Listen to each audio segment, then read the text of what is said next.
欢迎观看老爸的时光，每周分享家庭美食。今天分享蛋黄奶香小馒头。如果你是一个新手烘焙小白，又不太会做面包，建议可以先跟着做一款烤箱烤出来的小馒头。做法呀很简单，接下来我们就看一下这款小馒头是怎么制作的。首先取来厨师机的打蛋桶，开始往里添加材料。首先加入250克的高筋粉。做稍微甜一点的小馒头，可以适当加入40克的白砂糖。做馒头肯定要加入3克的酵母粉。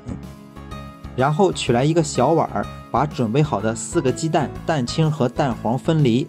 蛋清打入到一个碗中，只把蛋黄加入到刚才的打蛋桶中，3个蛋黄加入到打蛋桶中，最后一个蛋黄把它放在一旁备用。剩余的蛋清这个视频用不到，把它放在一旁。用蛋清不用蛋黄可以制作白蛋糕，特别适合健身又想吃蛋糕的伙伴。做力量训练，高蛋白还可以增肌。完了，跑题了，接着回来，材料中再加入120克左右的纯牛奶，最后加入20克的黄油。然后直接把材料放在厨师机上打面。这款奶香小馒头简单就简单到它不用像面包一样出手模，只需要把它打成一个不沾手不沾面盆的面团就可以。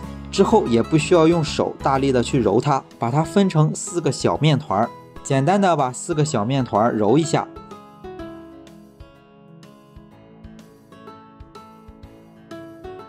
取来一个打湿的笼布盖在上面，让它自然松弛8到10分钟。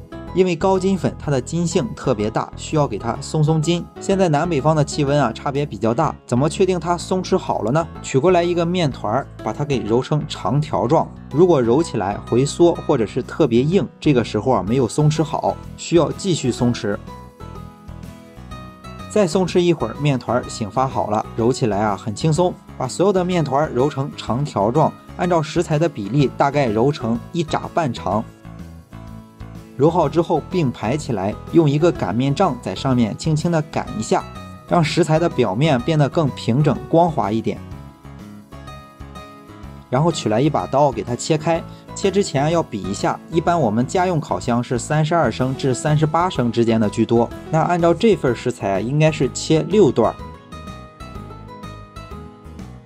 切好之后，取来一个铺有烤盘纸的烤盘，把切好段的蛋黄小馒头排在上面，中间留好缝隙。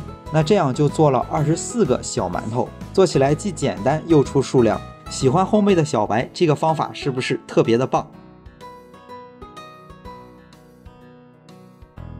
刚才加入蛋黄的时候，是不是剩了一个蛋黄？把这个蛋黄取过来打散，然后均匀的刷在小馒头上。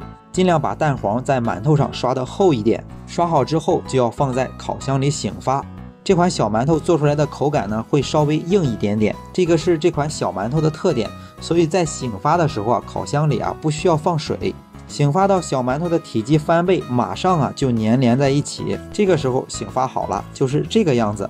然后把奶油小馒头放在烤箱里进行烘烤。烤箱怎么设定？先把烤箱预热。预热到上火120度，下火120度，烤箱中烘烤大概25分钟至30分钟之间。伙伴们要根据自己烤箱的上色情况进行判断。大概烤成这个样子，这款小馒头就烤好了。这款蛋黄奶香小馒头肯定是特别的好吃，既可以当零食，也可以当早点，做起来还特别的简单。那这款美食今天就分享到这里。大家如果喜欢老爸做的美食一定要帮忙关注，点个赞，谢谢大家。为了方便大家去记去看视频中所需要的材料，材料也已经备注在视频下方的备注栏。